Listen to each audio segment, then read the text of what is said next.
like Isaac, playing guitar, and I'm listening for like more reverb, and I'll just run out into the studio and turn reverb up on the amp or the pedal that we were using. I can't remember what we did. Yeah, mostly amp, I think. Yeah, and I think he's good on levels and things like that as we start recording. But yeah, so he's having another engineer there has really freed me up to really be able to bounce between both worlds. But mainly staying in the producer world and dealing with you guys. And, Yeah. We're in the room, and that's about what's happening on the board. Yeah. Yeah. So what from when you're beginning your deep dive and you're doing your homework, like here's the route we're gonna start going to. What were some major changes you noticed or had to adapt when it became the actual, we're recording, now we're working with these musicians? What kind of came up? Or the pivot for all right, this didn't go plan, according to plan. Yeah. Well, it's a lot of trial and error with as far as like even just mic placement. I'm pretty sure we got some photos, or I know Tiki does. But like even doing like the miking the tom on just like one SM58, I think it is, like on the underside. That that's totally not the way that we're taught.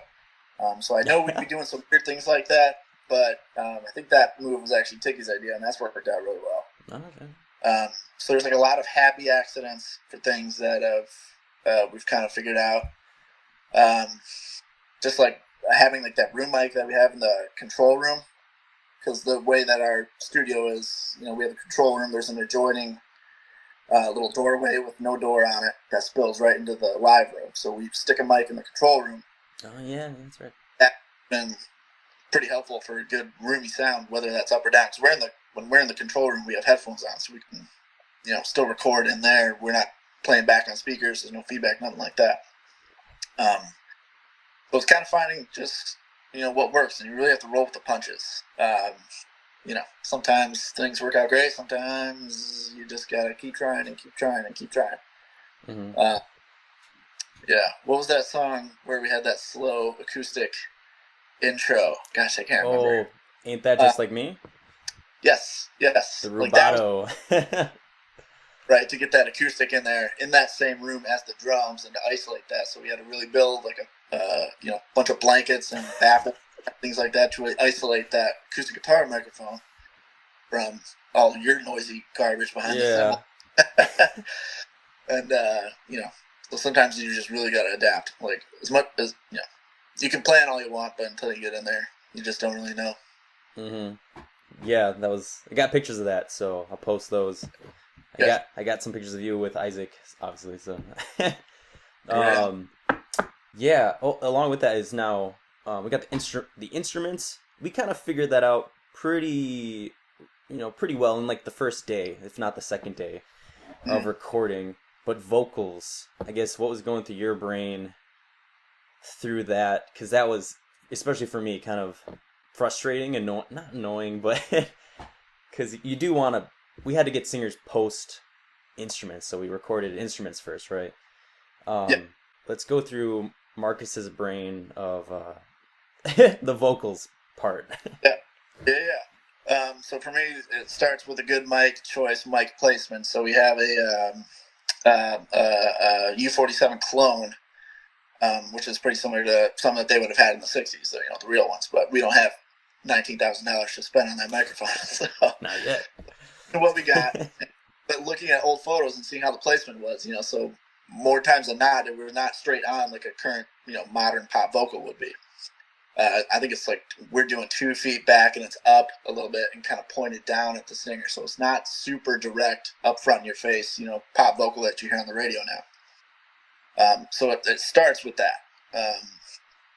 And as far as like getting the vocal takes, I've noticed that you have had a really great ear for the finite details. So when we're both sitting in that control room listening to, we're pumping through takes, I noticed that you are really good at the finite stuff. So then that means that I see that and I recognize it and I go, okay, so I'm going to be more on a macro level. Vibe, emotion, performance, that kind of thing. Like if it's not moving me at all, I don't care how good the technique. that he's singing, Yeah. Um, but I love that you have a great ear for that. So then that, allows me to fill in the gap for the macro sense, So we make a good team. That's one of the biggest things I've noticed about vocals. Yeah. Then it's just having fun trying to find out what works. Like when we do gang vocals, things like that. How do we set you guys up? What's the mic configuration? Again, it all kind of starts with that. Yeah. But, yeah. So I know Ticky's going to be able to EQ it right, get the compression going. I don't have to worry about that. So then I'm just more focused on performance and emotion. If he hits the pitch, great. But if it's a good performance, I'm going to prefer that over pitch every time. Yeah, definitely. So that was the big thing we had to agree on, with the 60s, because there was one song I remember with me and Baron when we were singing it. We got done. We were like, oh, the first take was perfect. Then, after that, it was, some areas, but the end goal was trying to make the next one or an eventual one better than that first one, though, which we did. And then when we finished, Chris or Christian that sounded better than the original. And I was like, really? The original is so perfect. Like, and then I listened to it and actually paid attention, and they're out of tune, but yeah, it's just everything, even when they're out of tune, still was good. So yeah, it speaks to the power of the song. Like if it's such a good song, you're not going to really care that it's out of tune or the consonants between the different vocalists don't line up. Like that's probably the biggest thing I noticed when I was studying before we even got into the studio. If there's a bunch of background singers going on, they're, if they're singing "Give Me a Chance," all of the last C on chance, those are all hitting at different spots. Yeah. Like they're all humming like crazy. So they're not perfect. Modern record, they're going to be perfect and all lined up. So you just hear one sound.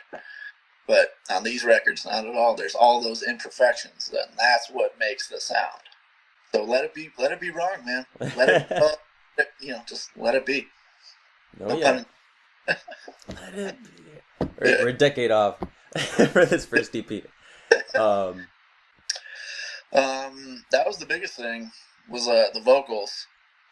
Mentioning that you're on the micro level and I'm on the macro level. Like that's been a big part of our process. Yeah, it just depends on the song, man. Every song's different. We gotta let it be different. Yeah, that's the toughest part. And for our strengths that we know, I plan to expect, and plans are nothing, but planning is everything. It's such this contradictory thing, but we're learning it, real time. Yeah. Glad we're all analytical. Yeah. And to that point, like that's a big part of our recording days. Is that's a big part of our recording days is when you and me will first sit down. I'll be all right, let's figure out the plan.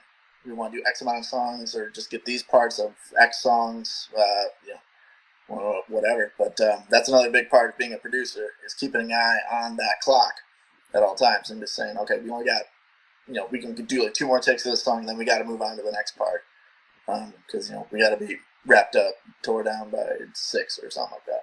Mm-hmm. Or with Good Lovin', I think we were supposed to think like 45 minutes we were supposed to spend on that, and we spent an hour and a half, maybe 2. And so we had and then we made it work because only 30 minutes, 40 minutes for the other 2 songs we're trying to get that day. Right. Some people just perform well under pressure. You tell them, you got 4 takes. One of those has to be it, and we can get it. But yeah, that's a big part, is switching on between those hats. So going between a technical cat with Tiki, or put on the technical cat, or the songwriting cap, and thinking more about the song, thinking more about performance, emotion.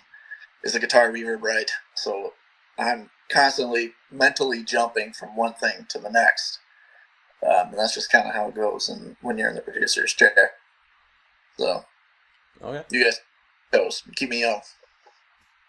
Yeah. All right, impromptu question. Putting on the spot. Because it's really me, you, and Isaac as like the real trio, and Tiki. He's getting there. We're maybe it might be a quad. What's the 4 trio? The Quad. The quad. Quad. The quad. There we go. Yeah. The quad. Yeah. The quad squad, whatever. Um, how is your relationship built with Isaac? Even though I know I'm trying to be the liaison between Isaac and you, um, how'd that grow from day one of recording, or maybe our meetings? This kind of goes for everybody, but you just kind of got to read people.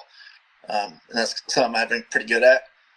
So you just got to see what they respond to, what they react to. So I know that Isaac reacts really well to positive reinforcement. Mm. For you, I can tell you that sucked and do it again. Yeah, true. But Isaac, I got to tell him what I liked about it, what I wish to improve about it. So it's a different thing. But everybody's different. You can always yell at the bass player. You can't yell at the drummer or the singer. Mm-hmm. Everybody responds differently. So that's the biggest thing, is to recognize that pretty early on. So within the first day or two, I kind of knew how I can treat people, to kind of coax performance out of them, Yeah. So, anyway, I love him, man. He's got a real good, gentle soul. But man, that dude can play. So yeah. I don't have to do much to him. I just kind of guide him. Every now and then I'll pop in, tweak a setting on his amp. But he's really great, man. Whatever I ask for, he's able to give it to me.